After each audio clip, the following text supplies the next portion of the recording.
আসসালামু আলাইকুম ভাইজান। আপনি তো কৃষক দেখা যাচ্ছে উম্বারিয়াতে। ইন্ডিয়া পাকিস্তান যুদ্ধ লেগেছে, যদি বাংলাদেশে ইন্ডিয়ার একটা গুলির হুসা পড়ে তাহলে এই যে উম্বারির ইয়াডা আছে না দি উম্বারির এই যে ইয়াডা ওদের নাকের ভিতর এই উম্বারিরা ঢুকায়া নাকশা উড়গাইলাম নাকশা অমন্দির ফুতাইতে বাংলাদেশের উপরে যদি আক্রমণ করে বাংলাদেশ হইল গিরস আছে অনেক গিরস আমরা শুধু দাওয়া গাছে আর উম্বারি লইয়া ওদের উপর আক্রমণ করব, দেখবো কেমন করে আমাদের উপর দিয়ে এই পাকিস্তানে যাই, তাই না ভাই?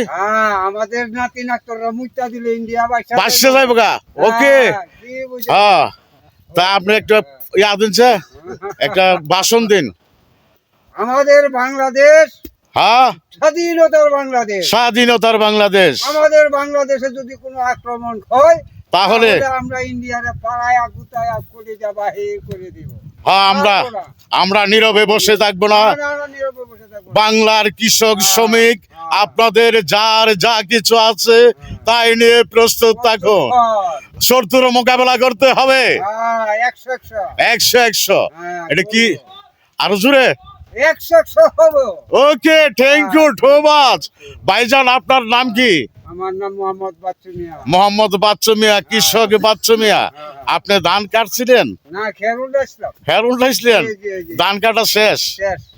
আর আরেকটি কথা বলতে চাই, এখন পর্যন্ত যারা ধান কাটে নাই, হেল লয় নাই, এখনো যার বন্ধে ধান আছে তাদের মতো আহাম্মক মনে এই বাংলাদেশে আর নাই একটু। না, ওরা হইলো একটা আহাম্মক অলস আহাম্মক হইতো অলস ভাইজান। আপনি কি যাইবেন কি আপনি?